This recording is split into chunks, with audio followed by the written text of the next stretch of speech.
This is North Pod, a North Melbourne fan podcast, hosted by Jason Hunt. Stevenson with his own move. Carrington. North are in front. Hello and welcome back to North Pod. It is loss number 10 on the trot. So thank you so much for tuning in for chat about yet another loss. We're nearly at the bye, so we can be assured that we're not going to lose in round 12. But unfortunately, we have gone down in round 10. We'll talk all about that in just a minute. Usual episode, we'll go through some team selection, we'll go through the North Podium votes, positives, negatives, look ahead to next week, all of those good things. It is Sir Doug Nicholas round. I don't really understand how it can be called a round when it does go over 2 rounds, but I do think it's fantastic that we get to see the Indigenous jerseys for 2 weeks. So if you haven't seen the North Melbourne jersey this year, I think it's one of our better ones. You can still see the stripes in the design. There's obviously plenty of, Indigenous symbolism throughout. There's 4 sort of bounding North Melbourne roos with some great patterns in them. Definitely worth a look. I really like this Indigenous jersey. I do own one of the older ones. I'd consider buying this one. It looks really good. And I think it's fantastic that we get to wear the Indigenous jerseys for more rounds. It's just a bit weird to call it a round when it's 2. But anyway, we're through round 1, and the second week is next week against when we'll play Port Adelaide. Team selection and plenty of selection changes this week, 6 ins and 6 outs. So I'll go through the outs first. McKercher, Jackson Archer and Hugh Greenwood were all out injured. McKercher, unfortunately, got the Rising Star nomination and then hurt his foot or had some stress issues in his foot. So hopefully it's relatively precautionary and he's back out there soon. Jackson Archer, we saw get the ankle injury in last week's game. I think it was a bit of a miracle that he was going to play again, so not surprising. Hopefully similar to McKercher, just a week or 2 off, and we can see him back in the side. And Hugh Greenwood out injured as well. And then some omissions, Will Phillips, Blake Drury and Riley Hardiman. I think it's fair, Drury's had a good run of it, and whilst he made a great start, has struggled for impact the last couple of weeks, so I think it's fair enough to have some selection integrity and give him a spell. Clarko did justify Will Phillips' omission, said he's just 4th in line in terms of the pecking order of those inside mids, and so whilst he wanted to play a little bit more inside grunt against the Gold Coast in those sloppy conditions at Marvel, he didn't really want to play a 4th inside mid, so I think it was great to get that explanation. I do worry about Will Phil's development when he's playing VFL, but I also think we've got a couple of good inside mids in Wardlaw and LDU and Tom Powell. And Powell is, I think, a bit more flexible than Will Phil. Powell's got a bit of outside game about him as well. So, look, it's fair enough. And Riley Hardiman played a couple of games. I personally expect him to get a couple more, but an omission there.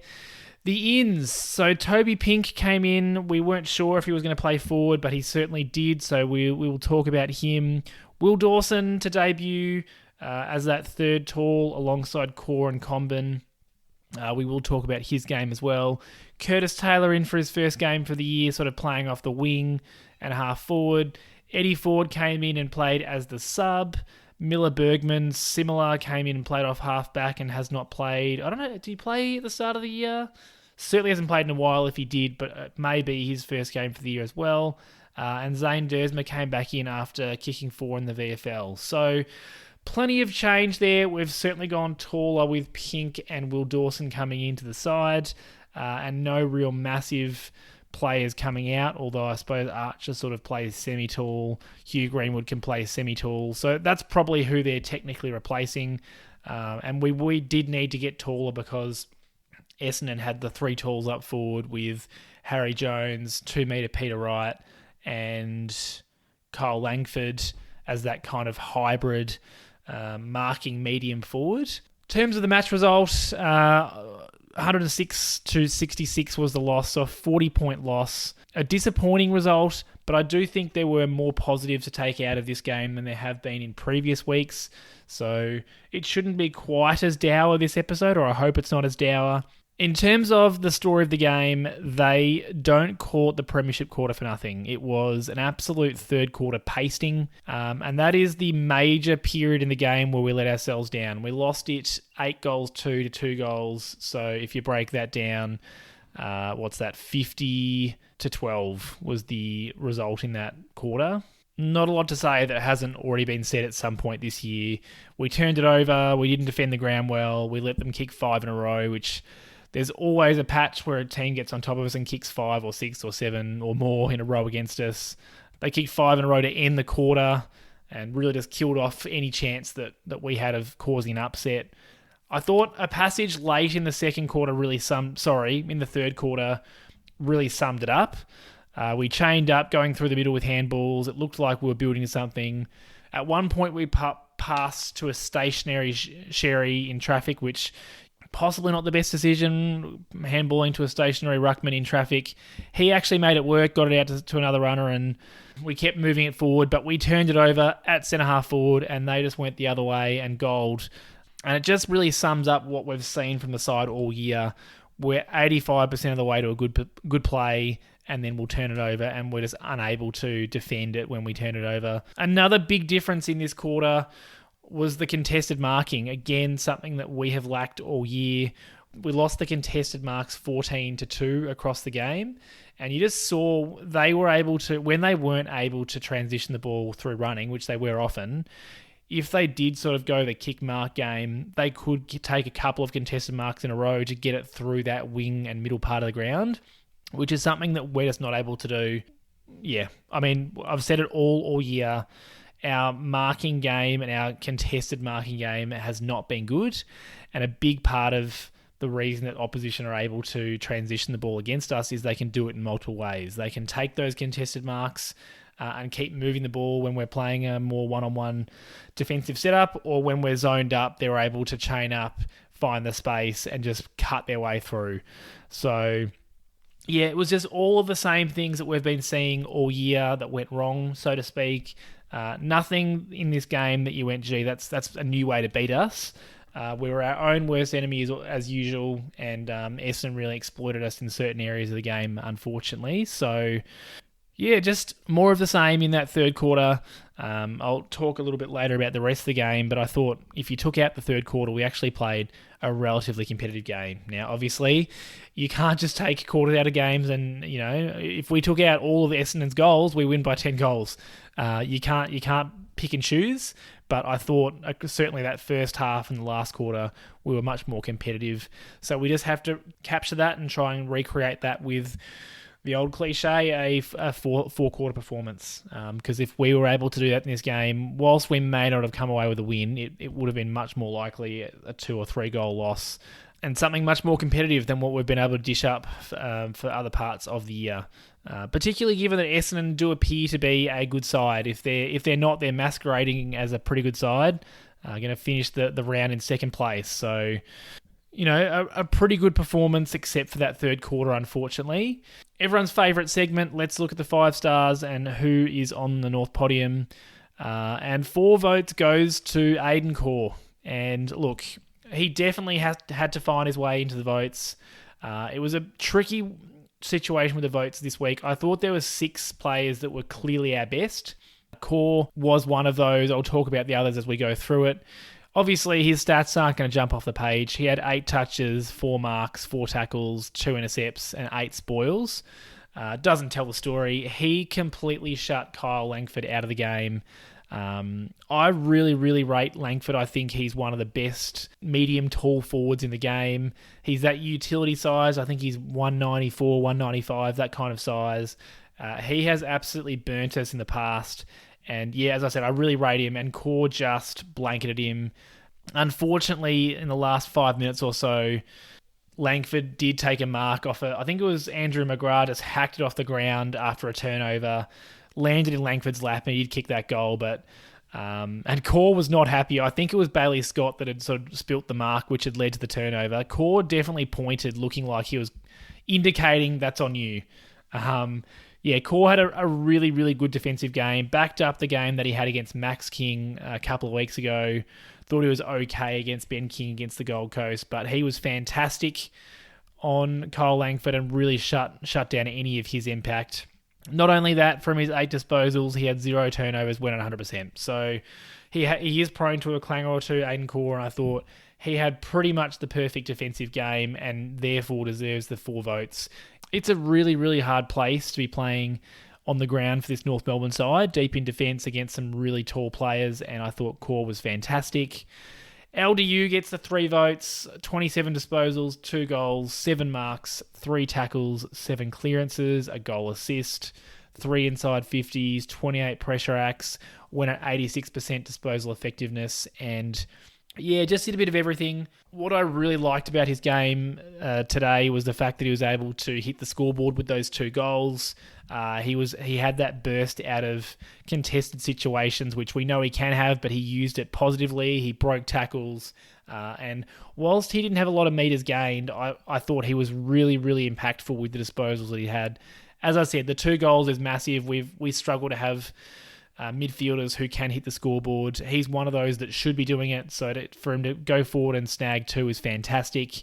And yeah, I mean, I thought he was our best midfielder. I thought he and Powell were probably, well, actually I'll talk about someone in just a minute who played a lot of midfield time as well, but LDU was a big part of the reason that I thought that we won the initial midfield battle. He was working as hard as I've seen him work across any game this year. It wasn't his best game in terms of filling the stats book. He had 35 last week, I think. But the fact that he was able to go forward and kick 2 goals, and the fact that he was able to have some effective clearances as opposed to some of those clearances that are just those hack kicks around the corner, I think spoke to his fantastic game and, yeah, deserving of the 3 votes. 2 votes, Charlie Comben, and I think you could make an argument that Corr and Comben kind of played a fantastic 1-2 punch and really helped each other out. So whilst Corr was the ultra-defensive shutdown role, Comben was the interceptor. He was playing on Harry Jones and kept him to, I think, 4 or 5 touches, and he got subbed out at 3/4 time. Completely shut Harry Jones out of the game and also was able to come off his man. Comben had 16 disposals, 9 marks. 1 of those was contested, 2 tackles, 7 intercepts, 5 spoils. And yeah, he was our most proactive defender. I'm not sure how many of those marks were intercept marks, but I would wager he probably had 4 or 5 intercept marks. Yeah, just found his way into the hole. And like I said, was more proactive than Corr was. But they played their roles perfectly, which did mean that the other tall for Essendon got off the chain, which we'll talk about in a minute. But I thought Charlie had another great game after I thought he was best on last week. So yeah, he's really building some good form at centre-half back. I think it's fantastic that we've stuck him down there and we're trying Pink up forward to give him an extended run at it. And I think he's really, really showing that he could be a fantastic replacement for Ben Mackay. They play a very similar game at the moment, at least. And I think, Chom's so early in his AFL career. He's got plenty of growth left. And if we do want to swing him forward in future years, we've always got that choice, particularly if we've got some other players coming back in. So another fantastic game from Comben. And I've given the 1 vote to Harry Sheezel.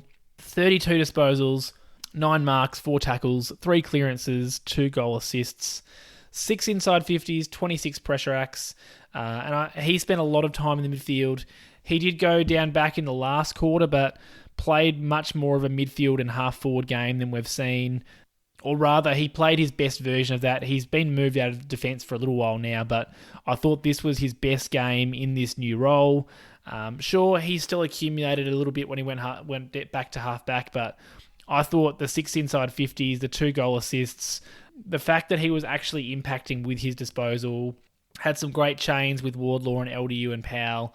You can see that midfield chemistry developing, and with Sherry too, to be honest. So, yeah, I thought Sheezel's best game as a midfielder and deserved the 1 vote.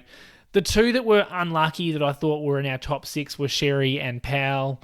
Sherry definitely beat Todd Goldstein the ruck, had I think 11 hit-outs to advantage, went forward and kicked a goal.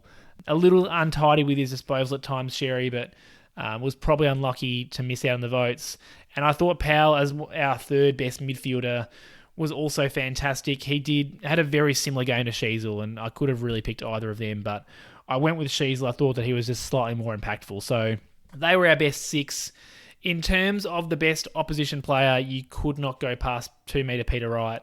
Kicked 4 goals, 2 from his 15 disposals, 9 marks, 6 inside 50s, had 11 hit-outs when he went in there as the backup ruckman, and just torched Will Dawson, unfortunately. But it certainly was not all Will Dawson's fault. The service from the Essendon mids at times was elite and just gave Dawson absolutely no chance. So, yeah, he killed us. It's not unusual this year to have an opposition tall forward dominating us. We're absolutely used to it.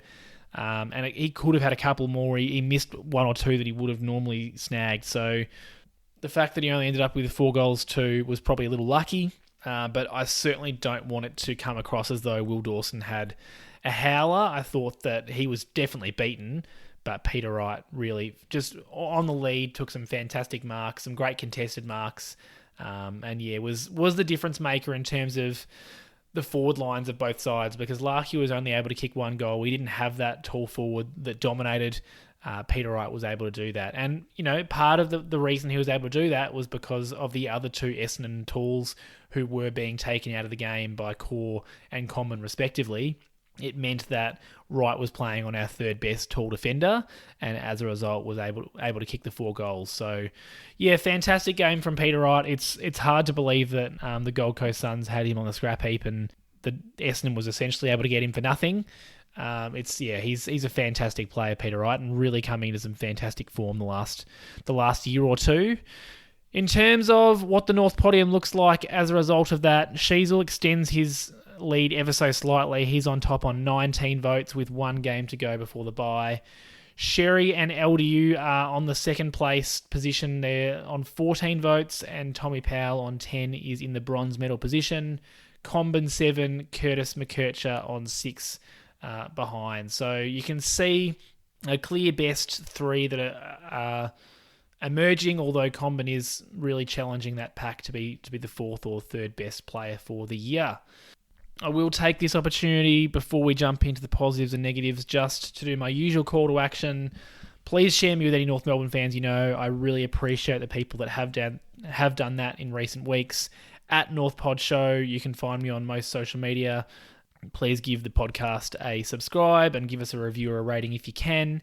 And if you would like to contribute to the show, like Mick15 and Someone and Sweaty Zach have, you can donate to my Buy Me a Coffee.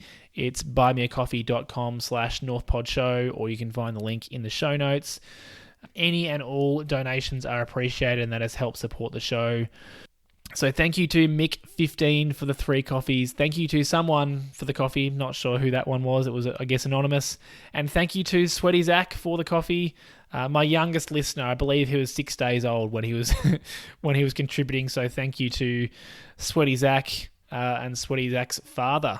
All right, let's have a look at the negatives. I do think this match had quite a good balance of positives and negatives, whereas in previous games, we've been heavily slanted towards the negatives. Yeah, some more balance this week. We'll start with the negatives as always, and surprise, surprise, the turnovers killed us. We lost the turnover count 59-46, or we won at the count, depending on which way you want to look at it. But, they just came from everyone. Darcy Tucker had an absolute shocker. 7 turnovers, dropped a mark 60 metres out that was uncontested and just ruined our momentum. Kick one out of the full under very little pressure. Hit the post running into an open goal. He is 80 or 90% of a good football player. Unfortunately, that 10 or 20% is often clangers and often not finishing off some decent work. He's frustrating. So, look, 7 turnovers, not a good game from him. I'd be wanting him out of the side, even though I don't think it's going to happen. Bailey Scott was pretty terrible too. He had 11 turnovers. At least did get some metres gained, so limiting the damage of his turnover at times because he was hacking the ball out of there and getting it a long way away. But 11 turnovers is a lot for one game. After what I thought was a fairly decent game last week, he was disappointing. Liam Shields as well, 5 turnovers, and I thought was sloppy again despite a good defensive game. Charlie Comben turned it over to Zach Merritt, going for a short inboard kick that he should be taking on. There just continues to be areas of the game that I think we can improve on, and the turnover game is the one that I think we could improve on most quickly, because whilst it can be really difficult to impact the game offensively in a positive way and hit the scoreboard, you can protect the footy. There's ways to protect the footy and control the tempo of the game, and I just don't think we're able to do that successfully or consistently enough. We need to limit these awful turnovers where we give it to the opposition in just undefendable spots for us, because, I mean, that's what Chom did. He kicked it and ended up in Merritt's lap, and he kicked an easy goal. And Darcy Tucker and Bailey Scott, similar, like they're giving it up in really dangerous positions often, and yeah, that was, as has been the case for most games, the biggest difference between us and the Bombers. And that third quarter, it was particularly awful. We just kept turning it over and giving them opportunities, and we are not good enough defensively to do anything about it. I think our defensive poorness, for want of a better word, has been consistent all year, but it's most glaring when we turn it over in the back half, which would be the case for most sides, but we do not have the one-on-one players that are good enough to make up for those deficiencies, I suppose, is what I'm trying to say there. So, yeah, look, another disappointing turnover game. I do hope that by the end of the year we're starting to see the end of some of these horrific turnovers, but I do feel like we're back to a 2022 kind of turnover game where we were just turning it over for fun, unfortunately. Second negative, I thought in relation to the turnovers, like defending the ground in transition also really continues to be a challenge. This doesn't just speak to when we've turned it over in the middle of the ground. Even if we've, kicked it inside 50 and turned it over, the Bombers just found it way, way, way easier to move the ball than we did.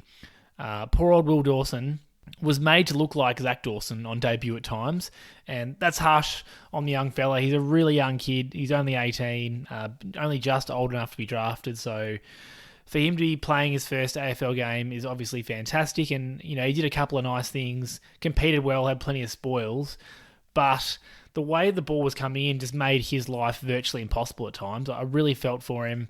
The seas just parted for Peter Wright every time, and he was able to just get up on the lead and find space, unfortunately. It was very similar to a couple of weeks ago against the Saints. The Dons would just make one switch, and then they could essentially run the ball uncontested end-to-end and do what they wanted inside 50. They'd have an uncontested kick going in, and that's how Peter Wright ended up with so many marks and goals. They had 16 running bounces, which really speaks to the space that they were allowed at times. Because, as I said, the switch just got us so many times, and they would just walk it up the other wing. If that wasn't working, or they didn't opt to do that, they'd take a contested mark or two on the wing that they're heading down, and then were able to move the ball. So our defensive structures just weren't able to do it. We know that the midfielders have struggled to defend across the whole season. I did see some efforts. I don't think that they weren't trying to defend, but I still do think our setup is not quite where it needs to be, because it's the same story as every week. The opposition just seems to move the ball with a lot more ease than we do. And, I think, to be fair, I don't think they absolutely carved us up. I just think that in comparison to what we were able to do, it looked sensational. We had one running bounce for what it's worth. So I don't come with a solution for this. I think part of it is the competitiveness and the physicality that we don't necessarily have in our side at the moment, in part because we're so young, but also in part because of some of our players just aren't absolutely contested beasts. But I do think a lot of it is the structure and a capacity to follow instructions.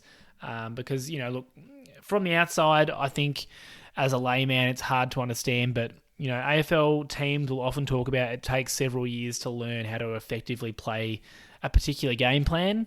And I still think we're implementing the defensive part of our game, because when you look at how often the opposition gets into space, that can't be by design on our part.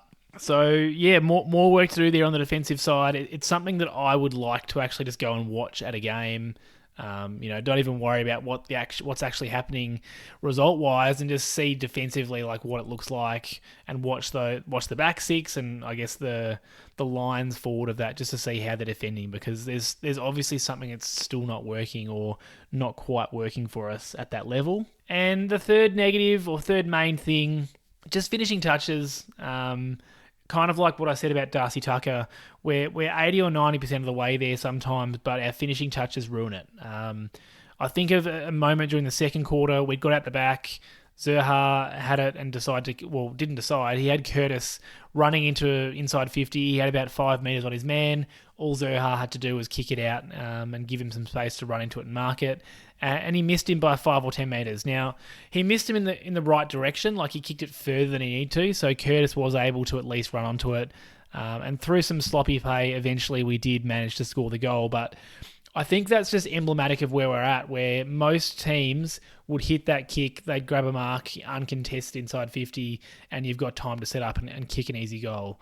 Like I said, we actually did kick a goal on that occasion, but there's plenty of times this year where we've had situations like that one, and we haven't been able to finish off our hard work. So that's, I think, symbolic of a lot of what we do at the moment. It's similar to our turnover when we were chaining up handballs through the middle. We got the ball to 60 metres or 70 metres out from goal, and then a bad handball to a player under pressure brings it all undone, and we turn it over and it goes back the other way, and we're not able to defend it effectively. So it's these little things that end up looking like massive errors, but they're just stunting the fantastic work or the good work that's happened further up the ground, and I guess devaluing it. And at a certain point, if you are LGU or you're Tommy Powell or you're someone that's worked really hard, George Wardlaw would be a perfect one for this actually, you've maybe had a brilliant little bit of play, you've had a tap on, or you've created space for someone else.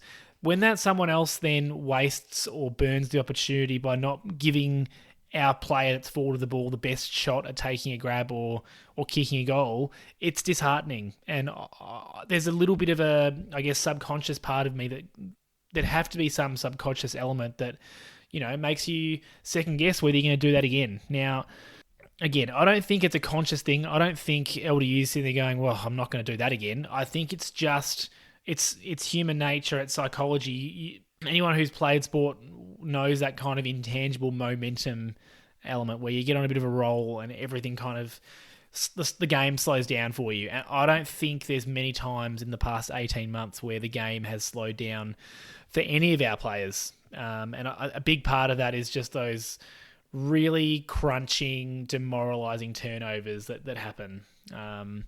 The last one that I want to touch on with that finishing touches part, I mean, we won a free kick. Tom Powell takes advantage, kicks it out of bounds. Like, it dribbled out of bounds, not in the full.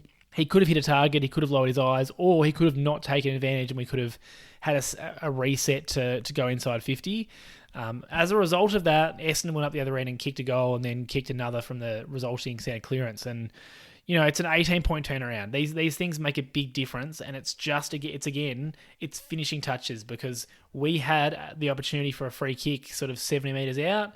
Powell takes the quick advantage, muffs the kick inside 50, and it's all over. So, look, like I said, they're kind of things that we've talked about all year, and there's nothing super new there, but I really hope that Clarko and the assistant coaching staff are pointing these things out and showing vision to support players with these things, because I do honestly think a lot of these things are fixable. A lot of it is decision making. We do lack skills in some areas, don't get me wrong, but a lot of what goes wrong, a lot of those turnovers is due to poor decision making, or passing the pressure on to someone else, which is not something that we should be doing.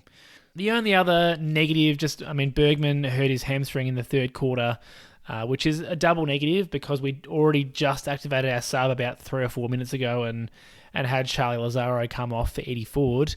But also probably more pertinently, it's just such bad luck for Bergman. He's wretched luck, the poor fella. He's come back in and, he wasn't having a great game or anything like that, but we need him to find some form, and obviously he's not going to do that on the sideline. So not too sure how long, but you'd expect that he'll miss 2 to 4 weeks, something like that, with a hamstring. And sure, the bye's come at a good time for him, but we'd love some consistency in our back half, and that's not going to help. Turning our attention to the positives, and there are some things to chat about. I thought I'd start with Toby Pink, who had his first proper full game in the forward line. We saw a fortnight ago he played a quarter and a bit up in the half forward line against the Saints. And there was a bit of conjecture about whether or not he'd be playing that role again today. He certainly did. And I thought he competed really well, kicked a goal from an opportunistic toe poke. I'm not even wholly convinced that it wasn't touched, but look, we'll take it. It was one of the longest score reviews of all time, but did result in him kicking his first goal. He kicked a couple of points as well. I thought he chased really hard out of the forward 50. He had one of our two, yes, that's correct, two tackles inside 50 for the game. He had one of them. And I thought he was also competent as that second ruck. He didn't win the battle. I thought Peter Wright got the better of him, but he was serviceable, and really that's all you need from a second ruck. He's going to take 2 or 3 contests a quarter, give Sherry a bit of a spell, and he was able to do that. I definitely think Toby's worth continuing to experiment with in that forward half.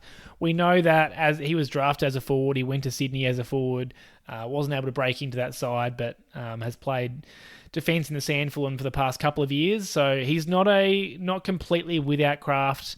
He doesn't look like a natural tall forward. He's not quite tall enough to be a beast like a Tom Hawkins or anything like that. And it's a weird comparison to make. I'm just trying to say that he's not Harry Mackay. He's not Charlie Curnow. He's not quite that size, but as a result of that, he does have a bit more agility. And we did see that, as I said, he was chasing out of the forward 50. So, I thought it was a serviceable game. Kicked a goal, got to some good spots, and competed really well. So I think he's worth persisting with, particularly given our lack of options. We've got such a dearth of tall forward options to pick from besides Larkey, and God forbid he gets injured. I honestly don't know what that forward line would look like at the moment. So, I hope we continue to experiment with him. I don't think that he's going to kick a bag anytime soon, but we don't need that from him. We just need him probably leading up and providing a bit more of a leading option at the half forward and the wing, which I didn't see a lot of him doing this week, but I think, as I said, I'm happy with this as a first step. He hasn't trained for this position in the pre-season, so it will take some adjusting for him, no doubt. I thought the midfield battle, we really won at the source. And I mentioned it earlier, Sheezel really blanketed Merritt, who did still end up with a goal and 21 disposals, but his impact was significantly down on what it would have been otherwise. So we had Sheezel doing that role, and then LDU and Powell were fantastic and really impactful. I thought Sheezel had his best game since he's been taken out of the back line. And I spoke about him in the 5 stars. I thought we had some really good clearance work in this game. I've spoken about in previous weeks that often we're getting hack kicks and they're not very impactful clearances. They're going sideways at times. It was great to see some quick hands off to players who are facing the right direction and have forward momentum going in the right direction. And the second quarter I thought was great for that. We saw a bit of that in the last quarter as well. Tristan Sherry did a fantastic job of giving our mids first use. He had 11 hit-outs to advantage and definitely beat Goldie in the ruck battle. And you could start to see that chemistry developing between Wardlaw and Sheezel and Powell and LDU alongside Sherry as that ruckman. In terms of statistics, we won the hit-outs 42-29, won the clearances 42-28. The centre clearances we won 13-10, and the stoppages 29-18. I think the area that we weren't as positive or that we struggled with was that second phase. And it's a term that I know is used in the netball. I'm going to retrofit it to the AFL here. I thought we were pretty good at getting the initial clearance, and the clearance, I suppose, was great. It was when the ball got out into space that we weren't able to capitalise. It was the next thing. So second phase in netball is there's a centre pass receive, and then it's the next pass. That's what the second phase is. And I thought that was where our breakdown was today, which is one phase further than it's been in the past. I thought our clearance work was pretty good. We won it numerically. It was just when we then hit the next contest or the next area where the ball needed to be won, that's often where we came off second best, and that's where players like Merritt, players like Caldwell, players like Perkins even, there was plenty that were getting involved in that second phase and doing damage against us. What I'm wanting to say here is the positive. Our stoppage work hasn't been fantastic of late, and I thought this was probably one of our better stoppage games for the year. And a relatively even spread. There was none of those midfielders that played a starring role. Wardlaw was probably our worst midfielder, and I still think he was pretty good at times. So, I think in terms of the midfield, this was one of the better performances. Worth mentioning that Darcy Parish didn't play, and he obviously would have made a massive difference in the midfield for the Bombers. Dylan Sheezel, who's still coming back from a pretty rubbish pre-season, was the sub and obviously didn't have much of an impact as a result of that. So, I thought it was a good performance from the mids and a step in the right direction for them. Finally, we won the second quarter and the fourth quarter. I sort of touched on it earlier. We weren't bad in the first quarter either. And these are the little wins that we need to keep having. So I thought we were much better across the whole game than we have been in the past month or so. And having those 2 quarters be wins is really encouraging.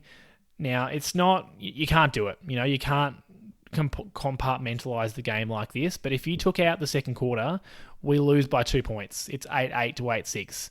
So I think that's emblematic of the fact that aside from that... I think I said second quarter there. I mean third quarter, sorry. If you took out the third quarter. Aside from that third quarter, we were super competitive and it was pretty much even if you take away the worst part of our game. Now there were still parts in the first and the second and the fourth quarters where we weren't playing fantastic footy, but I think we were able to stem the bleeding much better than we were in that third quarter where they just got a hold of us and we weren't able to stop them and they kicked those 5 in a row. So to be super competitive for 2 quarters, win 2 quarters, and really we could have won that first quarter if we hadn't conceded those red time goals and made some really bad turnovers late. It's a different story. So yeah, just positive that we're able to have patches of the game that we were either dominating or at least drawing level. And these are the little positives that Clarko keeps telling us we as fans need to take out of the games. Little wins, because that's all we've got at the moment after 10 losses in a row. So that's the game review. Hopefully I've painted a slightly more positive picture than we've had in previous weeks. I don't know if I have, but I do think there was more positives to take out of it. And the fact that we had 6 players who I think, could have been listed in our best, as opposed to the last month or so where I've really struggled to fill out the 4, probably speaks to the fact that we did have a better game. Still lost by 40 points, so still some work to be done. In terms of other news from the week, I mean, the VFL side had a bad loss, 99-48 against the Essendon VFL side. They were never really in the game after the first quarter. It was 25-5 at quarter time, and obviously 5 points to 4 goals won is not the way that you want to start the game. There wasn't a heap of AFL-listed players that had a big impact on the game, which you'd probably expect when you lose by 50-odd points. Will Phil was busy. He had 24 disposals, 6 clearances, 4 inside 50s. So, if we're looking to replace someone like Lazaro with another inside mid, like maybe Will Phil could get a chance. But there wasn't a lot else that was going on in the VFL. Hardiman was okay, and maybe he gets a look in as a result of the Bergman injury. Drury and Hansen Jr. were playing, but not a lot of impact there. Taylor Goad, Hamish Free, we wouldn't expect to see them anytime soon. Cooper Harvey was involved, but wasn't able to hit the scoreboard. So, yeah, not a lot to smile about from the VFL game, and certainly no one absolutely knocking down the door for a senior berth. Will Phil would be the closest to that, but we saw that he was dropped last week, so it's probably unlikely that he comes back in next week, but who knows? I feel like every week I've said something like that about selection, and I've got it wrong. So what do I know? Other news, I mentioned it earlier, Colin McKercher finally got his Rising Star nomination. He's had a sensational season for a first-year player, as you'd expect from him going third in the... Second? Yeah, second draft pick. Sorry, I always get confused around where those bids came in, but we took him at 2 and then we bid on the Gold Coast player and took Dersmer at 4. So, yeah, McKercher, Rising Star nomination. Unfortunate then that he's had his foot injury, so he's out for a couple of weeks, you would think. Maybe after the bye, we could expect to see him back. It just doesn't seem worth the risk to play him next week if he's touch and go. But fantastic that he could get the nomination. You'd have to think, based on how he's played so far, he'd be in the top 3 or 5 of the Rising Star so far, because, considering the side that he's playing in, he's having a fantastic year. And yeah, one of the bright sparks, one of the players for the future that we can see really forging a career. And yeah, I mean, hopefully it's a future 300 gamer for North Melbourne, which, we're a long way off now, but that's what we need these really high draft picks to become. We've got to hit on the high draft picks, and I think the last couple of years we seem to have done that. Although, you can only really make those calls in 5, 6, 7 years' time. So great that he's got some recognition. The only other thing really to note here was there was so many changes and several of them late. Like Simkin was a laid out, Archer was a laid out. Greenwood looked looked a little late as well. So hopefully Simpkin's able to make it back for next week. Same with Archer. I'd love to see both of them back in the side if they're fit. But yeah, it was odd to name the side Thursday night and then have Friday make some changes. Saturday, I think we made another change, although that was just to the emergency list because Greenwood got replaced as an emergency by Biggie Newen, if I'm remembering that rightly. Hopefully the bye's coming at a great time and we can refresh the list because we do seem to be limping to the halfway line a little bit. Speaking of which, next week we've got our final game before the bye. It is Saturday, 1:45 p.m. against Port Adelaide. Down in Hobart. Second year in a row we're playing them down there, so it's the second Jason Horne-Francis Cup down in Hobart. You would think, or I certainly feel as though most of that tension's died down. There's still a few North Melbourne fans that are probably going to turn out just to boo Horne-Francis, which, you do what you do. You've paid your ticket for entry, but I think for the most part that's died down now and we're just ready to play a game of footy against them. I'd actually prepared my notes for the game sort of as the Port Adelaide Hawthorn game was wrapping up and it looked like Port was going to go down. So I'd written that they'll be coming off the back of a disappointing loss against the Hawks. And then just before I actually hit record, I thought I better just check the score. And they actually kicked 2 goals in the last 45 seconds, Port Adelaide, to win it. So I don't know what that means for next week, but, in one way they might be feeling pretty flat that they nearly lost to Hawthorn, but in another way they're probably up and about because they've, had that adrenaline hit of coming from behind and having such a fantastic win that was a kick off the ground essentially in the last seconds to win the game. So don't know what that means for them next week. Hopefully they're on a bit of a come down and we can catch them at a bad time. It's not their bye the week after, so they've got a week or two left before their bye. Just hope to be competitive. Hope to stay in the game. Hope to be in the game at 3/4 time. We were in this game against the Dons at halftime, but we weren't able to stick with them in the third. So that's, I think, what improvement would look like. Port Adelaide have been a little bit hard to read this year. They're certainly a good side when they're on, but that hasn't always been the case. So hopefully we get them on an off day, and if not, we'll play out this game and make our way to the bye. I did make reference to a lot of potential changes there. I hope that we're not making a lot of unforced changes. I think let's get to the bye and reevaluate. So I'd love to see Will Dawson get another go. We're obviously going to need to replace Bergman, so that's where maybe Riley Hardiman gets another look. But yeah, I'd just love to see mostly consistency.